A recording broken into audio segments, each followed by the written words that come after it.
Hey guys, welcome to Food Tales. I'm Bo, and today I will be talking about why I decided to get plastic surgery, how I researched and planned it. This is not a video to encourage plastic surgery. I just want to inform people on how to go through this process if it is something they're looking to do. So to start off with, the reason why I decided to get plastic surgery, I've always had an issue with my face. This is not like a new thing. I think even as a kid I really hated how big my face was, and especially the jaw or mouth region. I don't have a problem with square jaws, it's just the fact that my jaw protrudes out and it makes my face look bigger and more masculine. So I decided to get plastic surgery in Seoul, Korea because, well, for one, they specialize in Asian features. For someone like myself who wants to get a better profile, I was looking to get my nose done, my jaw, just to make it less prominent and have a smaller face,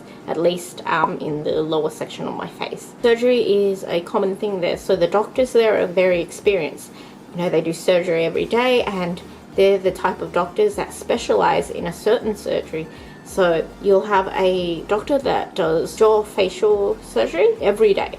So if you do something every day, obviously you're a lot better than someone who does it like twice a year. Another reason is because they have services like DocFinder Korea who actually handle the details for you. So initially when I started my research for my plastic surgery, there was so many clinics to filter through, and I just found out there were actually over 356 clinics in South Korea alone. It was very time consuming just emailing each clinic one by one, so I decided to go with DocFinder Korea just to take the hassle out of all the filtering and contact, and all I had to do was go to their online consultation, send through a photo, and then they suggested some surgeries for me for what I wanted to achieve and sent through a list of clinics that they suggested. The service is free as well and also government accredited, so honestly there's no reason not to use them. I went with DocFinder Korea and told them, you know, what it was about my face that I wanted to change. So specifically my profile, I wanted to improve it, smaller face,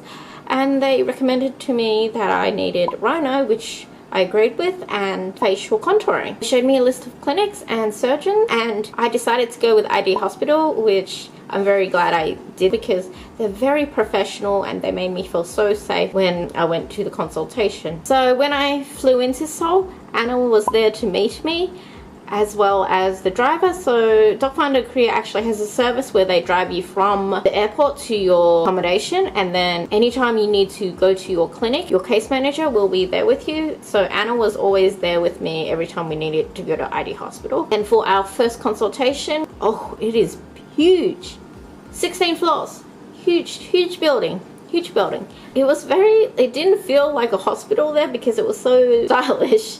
I don't know how to say it. Like, it didn't smell like a hospital. It felt welcoming. You know how when you walk into the hospital it's kind of scary. This wasn't scary, it just felt normal. And there's actually 16 floors, and each floor is a specialized floor. For example, they have an X-ray, CT area, or like dental area. So lots of equipment, and that's not something you would get at a smaller clinic. So before your consultation, ID Hospital actually makes you go through a few tests just to make sure you're healthy enough to undergo surgery. Some reference photos are taken by a professional, and any scans that are required for your surgery, like CT or X-rays. The doctors actually consult the photos and scans to recommend you procedures and also help you visualize the possible result. They have everything in the one building, so all you have to do is travel between floors, and it's quite convenient because everything's already booked for you and you don't have to go through different buildings or different companies to get these done.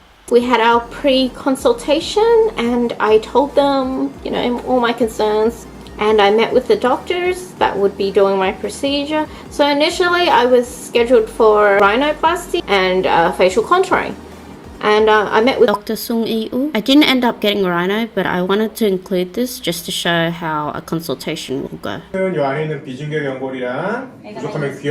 You will get an interpreter at ID Hospital if you need it. If it's not enough, we're going to use ear cartridge on your teeth. The doctor will analyze your face and let you know what's possible and what needs to be done to achieve the results you requested. Like this, 너무 들리지 않게 You can also tell the doctor what it is you didn't like about your nose. For example, I didn't like the profile view of my nose, and the doctor will suggest some procedures that will address the issue that you don't like. 비중형을 그리는 거고 뒤에서 Do you want to show the picture? Oh, that you yeah, have okay. there? If you're going to go in for rhino, I would suggest maybe bring a picture of the ideal nose that you want. Obviously, everyone's different and your nose is not going to turn out like 100% like that, but it'll give the doctor an idea of what it is that you like about a certain nose and what it is you didn't like about your nose. And then I spoke to the facial contouring doctor and I showed him a picture of what I wanted to achieve. Dr. Tae Sung. In case if your chin is protruding forward, I can push it back, but it's not your case. This part over here is protruding, so actually it's very difficult to make it like this. And I didn't actually initially show this to Doc Finder Korea. I wanted my mouth to be more pushed back because it sticks out a lot. Like it's not just my jaw, I guess. It's like the whole bottom of my face. By the Vline switch, I can make this part. I can reduce this part, make your face more small and smooth, but not the mouth. Okay. So the doctor told me that it wasn't achievable with just facial contouring alone. You'd have to do double jaw surgery to achieve that. So facial contouring would just reshape my jaw basically. It would not allow me to move just this in a bit.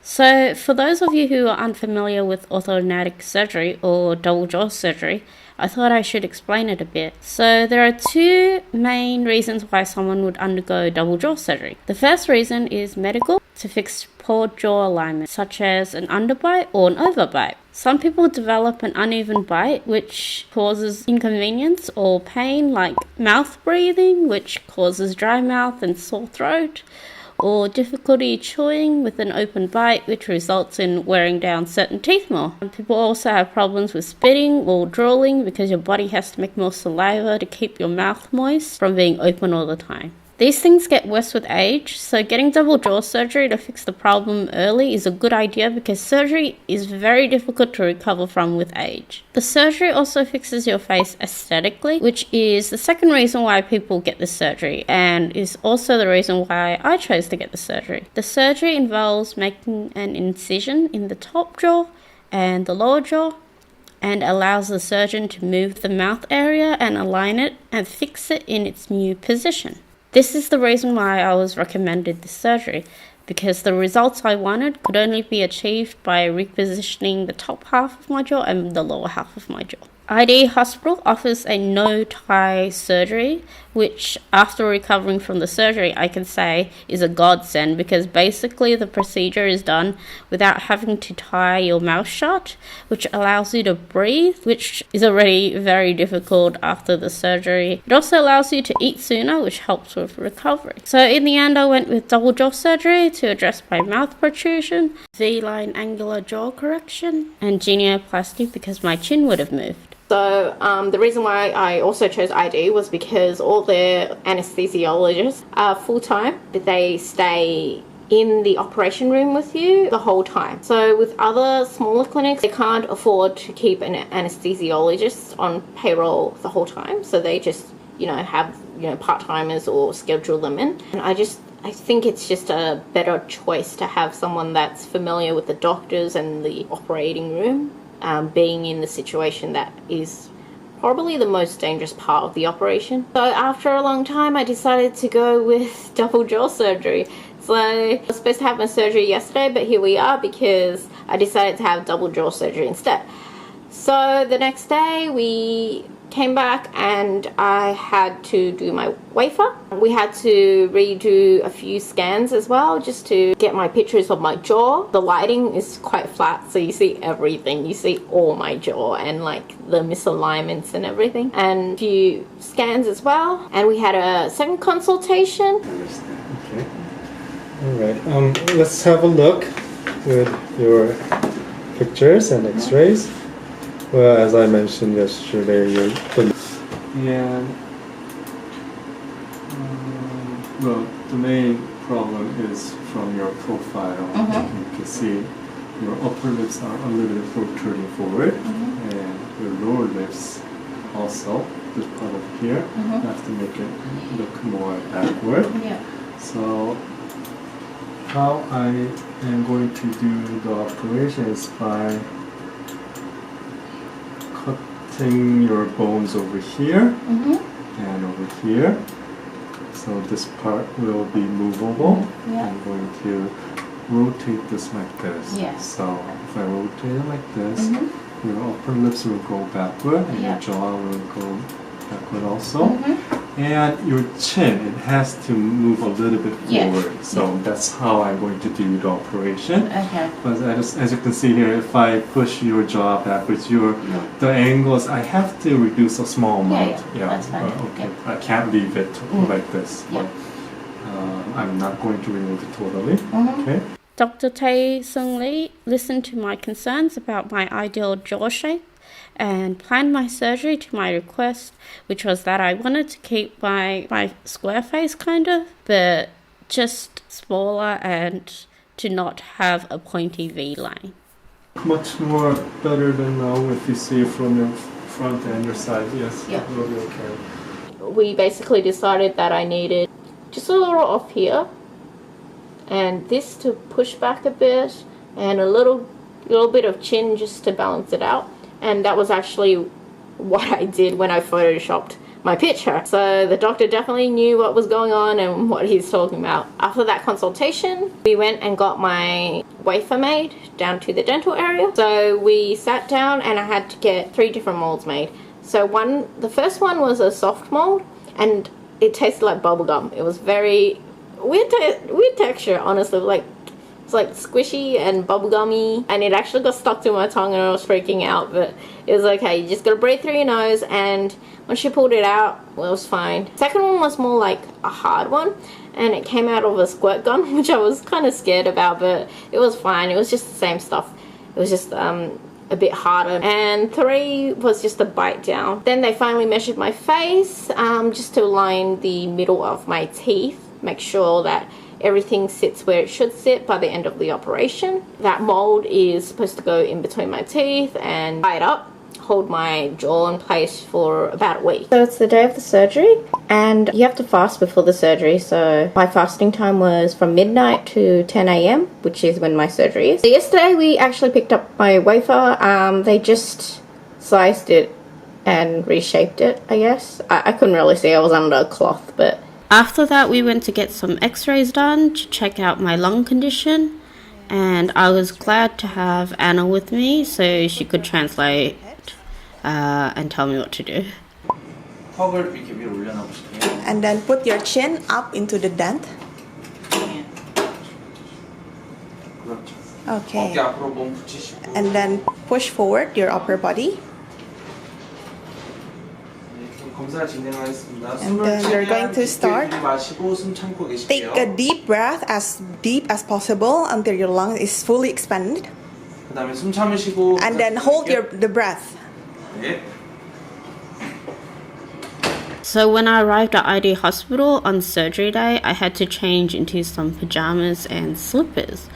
I also got a name band and had my blood pressure taken. I was then taken to the bathroom to brush my teeth because that's where the incision's gonna be and it needs to be clean inside there. I also had to gargle to disinfect it and cleanse my skin just to make sure everything, the whole site, is clean.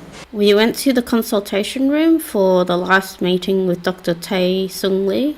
Nervous? I'm nervous, but I'm ready, I think. And he just went over everything again just to make sure that this is what I wanted and finalized everything. And at the end he made a few marks on my face, just mark out like my chin. So yeah, after that I was escorted to the surgery room, went to the elevator.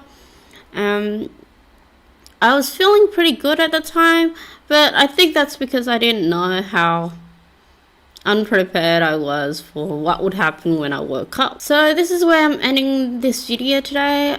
Be sure to tune in for the next video, which is going to be part 2 or 3, where I will be showing before and after photos and explaining my recovery process. I think it's quite important to watch the next video if you're considering double jaw surgery, just to make sure that you're prepared for what is going to be the hardest part. I'd like to thank DocFinder Korea for keeping me company throughout the whole procedure. It made my experience a lot more comfortable and I felt safe with Anna. I'd like to thank ID Hospital for their professionalism and expertise in their field of work. It really is amazing seeing how they operate and all the staff and equipment they have. Be sure to check out DocFinder Korea and ID Hospital if you're interested in medical tourism in Korea. I really highly recommend them. And thank you so much for watching. If you want to keep updated, check out our Instagram or just subscribe, and the next video should be out in about a month, hopefully. So much love to you all, hope you're safe and have a great day everyone. Thanks for watching, bye.